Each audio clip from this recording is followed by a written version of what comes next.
সাকিব আল হাসানের poster banner নিয়ে একটা সময় প্রবেশ নিষেধ ছিল, এমনকি তাকে মারধরও করা হয়েছে। এখন কি অবস্থা? দেখেন, এই জন্য আমরা প্রথমে ধন্যবাদ জানাতে চাই যে আমাদের যে সরকার এসেছে, যে 12 ফেব্রুয়ারি নির্বাচন হয়েছিল, সেই সরকার ইতিমধ্যে তাদের সমর্থনটা দেখিয়েছে, যে তারা বলেছে যে কোনো মব নতুন করে সৃষ্টি করা হবে না, কিংবা নতুন করে কোনো মামলাবাজি করা হবে না।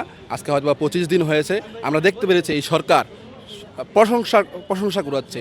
আর ইতিমধ্যে আমাদের বিসিবি থেকে খবর এসেছে যে সাকিব আল হাসানের যত মামলার ফাইলপত্র আছে সেগুলা এই সরকারের কাছে দেওয়া হয়েছে এবং সরকার খুব নমনীয় ব্যবহার করছে। আর সাকিব আল হাসান, অনেকে বলে যে সাকিব আল হাসান হয়তো ফিটনেস নেই, তবে আমরা ইতিমধ্যে দেখতে পেরেছি যে সাউথ আফ্রিকান একটা লিগে সাকিব আল হাসান সরাসরি চুক্তিবদ্ধ হয়েছেন, এবং আমরা সোশ্যাল মিডিয়াতে দেখতে পাচ্ছি যে সাকিব আল হাসান ফিটনেস কীরকম। আর নাজমুল হাসান শান্ত ভাই কিছুদিন আগে বলেছিলেন যে সাকিব আল হাসান যদি দলে যুক্ত হয় তাহলে আমাদের মিডল অর্ডারের ব্যাটিং এবং স্পিন এবং ক্যাপ্টেন্সিরা সব আমাদের কাজে দিবে। বিশ্বনন্দিত একজন ক্রিকেটার, তাকে অনেক দিন রাজনীতির কারণে তাকে বাইরে রাখা হয়েছে, তাকে অপদস্থ করা হয়েছে, এখানে অনেক বাজে বাজে শব্দ ছিল। তখন আপনারা প্রতিবাদ করেছেন সোশ্যাল মিডিয়াতে, কিংবা এখানে আসার চেষ্টা করেছেন, অনেক অত্যাচার সহ্য করেছেন।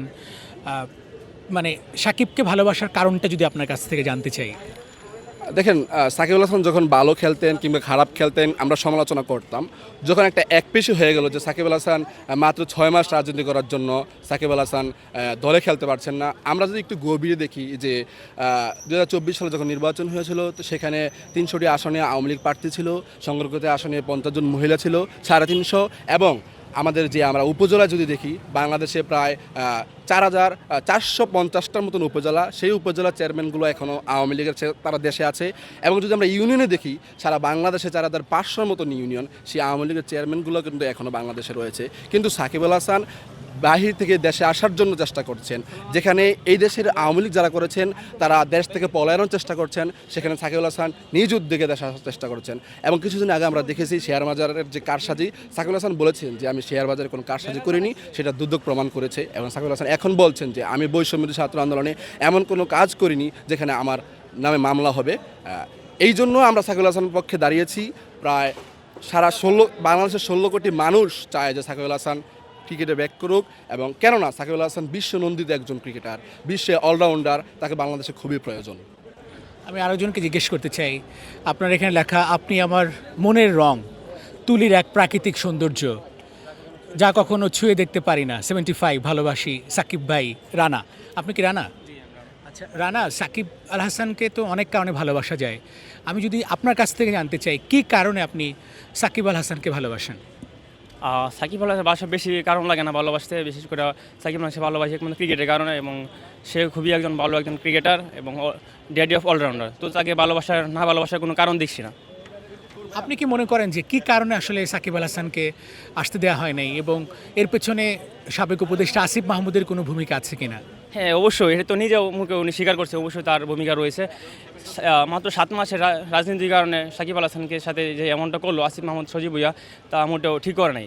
রাজনৈতিক প্রতিহিংসার কারণে একজন ক্রিকেটারকে আপনি এভাবেই সরাসরি বলে দেবেন যে আমি তাকে বাংলাদেশে চাই না বা বাংলাদেশের জার্সিকে খেলতে দিব না, এটা তো ভাই এক ধরনের বৈষম্য। তো আবার নিজেরা বলছে বৈষম্য, আর বাংলাদেশে এরকম বৈষম্যের জন্য তো কিছু করা হলো। তো সাকিব আল হাসানের সাথে এই বৈষম্যটা আবার আসিফ মাহমুদ সজীব ভুইয়া করছে। আর কেউ কথা বলতে চান?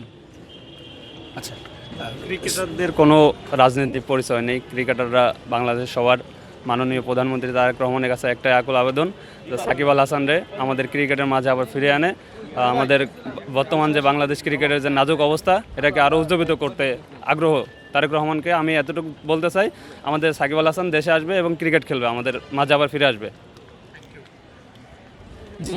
সাকিব আল হাসান একজন বাংলাদেশি ক্রিকেটার হিসাবে বিশ্বমঞ্চে বাংলাদেশকে রিপ্রেজেন্ট করেছে। তথাকথিত কোনো একজন বলছে সাকিব আল হাসান দেশের পতাকা বহন করার অধিকার নাই সাকিব আল হাসানের।